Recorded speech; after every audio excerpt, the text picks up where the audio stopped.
दोस्तों आज हम स्टार्ट करने जा रहे हैं हाइपरटेंशन। सबसे पहले स्टार्ट करने से पहले मैं आपको ये बता देता हूँ कैसे हम इस हाइपरटेंशन को प्रोसीड करने वाले हैं। इस वीडियो के अंदर हम बेसिक देखेंगे कि हाइपरटेंशन होता क्या है, क्या क्या इसके इफेक्ट होते हैं। सेकंड नेक्स्ट वीडियो के अंदर हम देखेंगे जो टाइप्स ऑफ हाइपरटेंशन है उसको। तीसरी वीडियो के अंदर देखेंगे जो फैक्टर इफेक्टिंग ब्लड प्रेशर या हाइपरटेंशन, ठीक है। और लास्ट वीडियो के अंदर देखेंगे एंटी हाइपरटेंसिव ड्रग्स। ये चार हाइपरटेंशन को हम 4 पार्ट के अंदर डिवाइड किया है और 4 पार्ट के अंदर डिस्कस करेंगे। तो सबसे पहले इस वीडियो को हम बात करते हैं इसके बेसिक्स की। तो जो हाइपरटेंशन वर्ड है ना, वो किसके लिए यूज़ किया जाता है?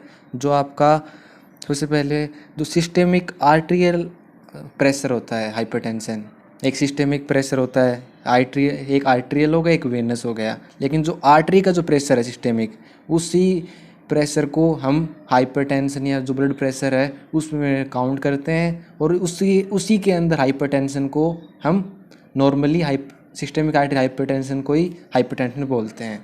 तो दो टाइप का हो सकता है दोस्त ये।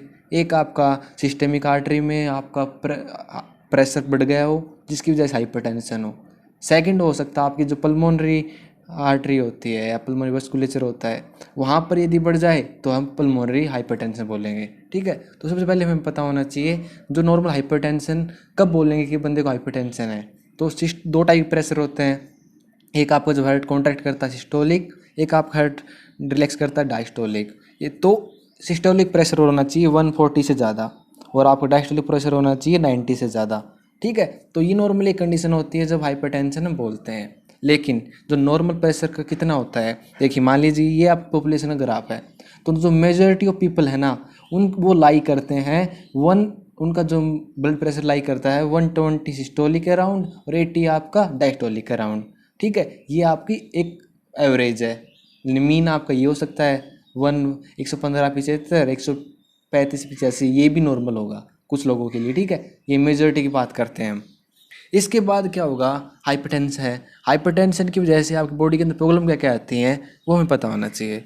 वो आते हैं आपके आपके जो एंड ऑर्गन डैमेज होते हैं, जो हाइपरटेंशन की वजह से जो बाकी ऑर्गन बॉडी के उसमें डैमेज आता है। वो कौन से हो सकते हैं? Heart, CNS, kidney, retina, blood vessel.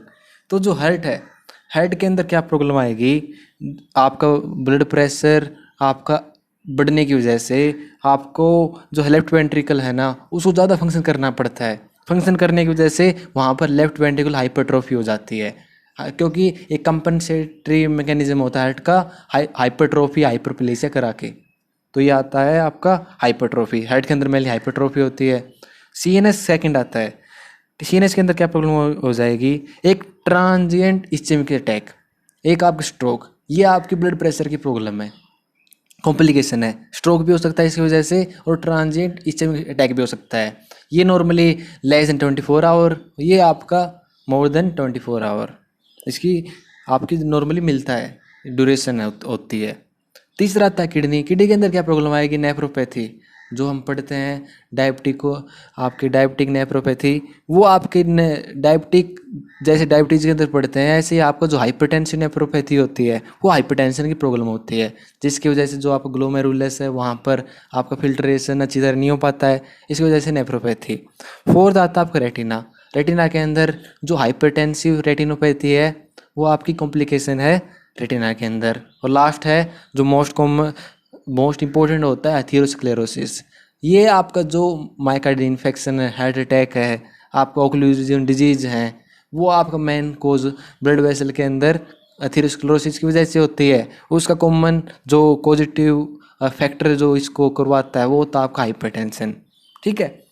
तो इसको हम 3 पार्ट में डिवाइड कर सकते हैं दोस्त। एक आपका प्री हाइपरटेंसिव, जब आपका हाइपरटेंसिव से पहले वाला स्टेज। एक आपका हाइपरटेंसिव स्टेज 1, सेकंड आपका हाइपरटेंसिव स्टेज 2।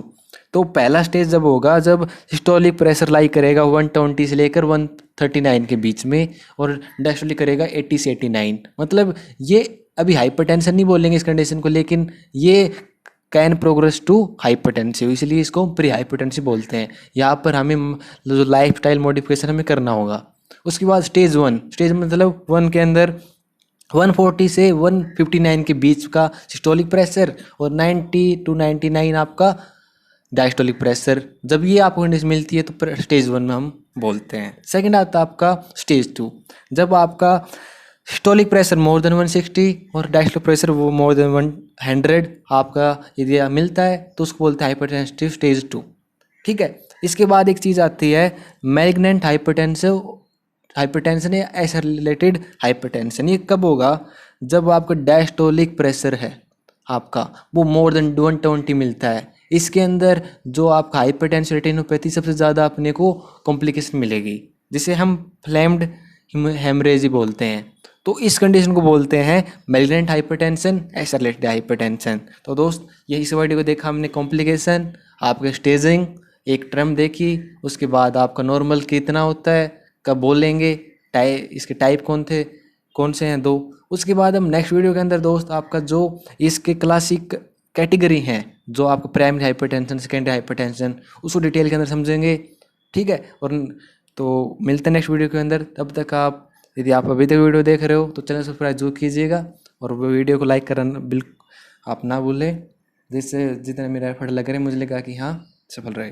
तो मिलते हैं नेक्स्ट वीडियो के अंदर, तब तक बाय।